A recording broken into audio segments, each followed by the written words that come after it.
Insperity presents the Small Business Advocate Show with Jim Blasingame, brought to you by FedEx, CareerBuilder.com, and Palo Alto Software. This is a copyrighted production of Small Business Network, Inc., all rights reserved. The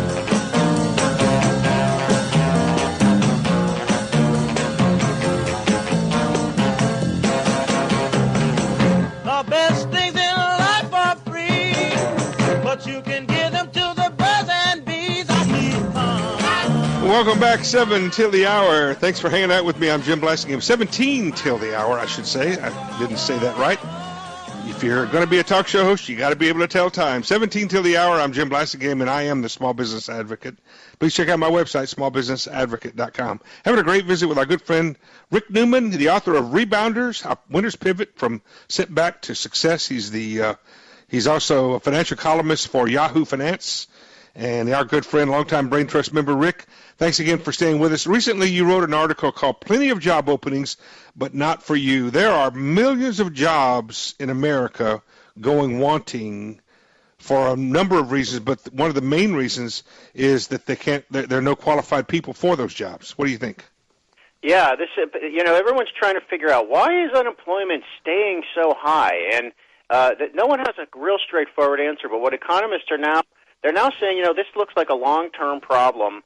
We've seen this before in other parts in history, but there are 4.4 million job openings or something like that, according to the Labor Department, and there are about 11.5 million people who count as unemployed. So you would think that those 11.5 would jump all over those 4.4 million job openings, right? And the 11.5 would go down. But in one day they'd be filled, right? Yeah, that's right. You would think so, but it's not happening because. Probably because the 4.4 million open jobs require skills that the 11.5 million unemployed people simply don't have, or those jobs are in different places from where the 11.5 million people unemployed people are. And this is different. This is something that's different about the U.S. economy these days, because in prior recessions, for the most part, jobs went away during the recession, and then the same jobs or similar jobs opened up when the recession was over, and this seems to be and now people just went back to work. They went back to the jobs they lost for the most part, or something similar. And that's right. And now we're seeing something very different for the first time, probably since World War II. Well, I will tell you though. For a while. Let me stop you for a second here, because we did have. For about a year in 2003, we had a jobless recovery. If you remember, the first signs, the first sniff of what we're experiencing right now, sort of a precursor. I don't know what it was, but I remember reporting with Kiplinger in late 2002 and 2003 on, and we called it a jobless recovery, but that kind of went away after about a year. It didn't last that long. That's exactly right. And Jim, there was also a so-called jobless recovery after the '91 recession. But within a couple of years, the unemployment rate had dropped all the way back down to something like 5% or even lower. But this one is different. This one is different. It's hanging in there. I think part of it is because the economy is so slow. I think the rising tide does float all boats. So I think that's one of the problems.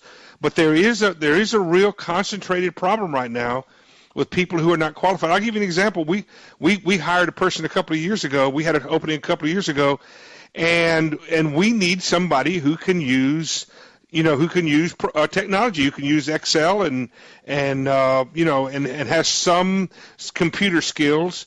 You'd be amazed how many resumes we got in that had nothing, even if they knew how to use Excel or computers, they didn't say anything about it. And I think it's become even more intense than that, Jim. So this was just 2 years ago.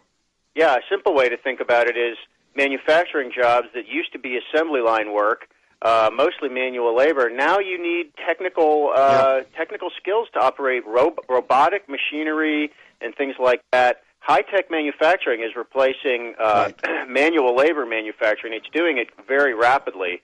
One of my favorite stories to tell is in the last decade, I talked to a man who built a greenfield paper plant and got it running. So his job is build them and run them till the resident could come in and run it. And I asked him, I said, how many of your employees use computers in the direct performance of their work?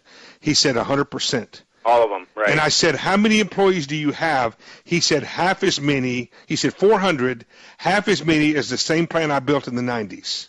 That's another reason why we have an unemployment problem. That's true. And by the way, those are good jobs. Those are 400. Oh yeah, these are well-paying good jobs that pay pretty well. But it used to be 800 jobs that paid pretty well. And Jim, this is just part of the rapid transformation of the economy. I mean, this is a very wrenching transformation we're going through, and we're not going back to the way it used to be. And people need to know that. I mean, you need to transition yourself. Think about what happened. Back when tractors and were built. I mean, look what that did to the agricultural industry. But the difference was in those days, my dad left the farm and went to the plant, and he used the same jobs. I mean, the same skills he had on the farm, he used in the factory. Yeah. Today, the same skills that people had 10 years ago are not necessarily viable today.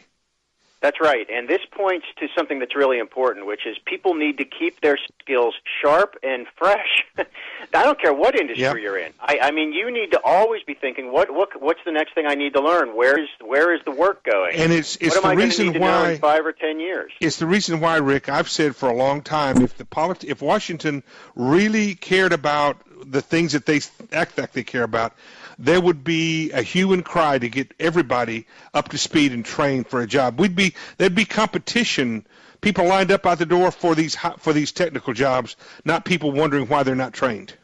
Well, guess who's backing ideas like that? It's President Obama, believe it or not, and he can't get anything like this through Congress. I mean, there are these sort of small pilot programs. Yeah. And Jim, I don't think the answer is in Washington. I don't think the answer to anything is in Washington. Well, Local governments can do this in conjunction. It's got to be grassroots. Like that's something. I completely agree with you, folks. This is what I mean, Rick, when I've said to my audience, Main Street has to take back our country. Yeah.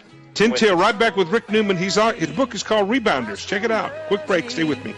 'Cause this land's the place I love. I'm here.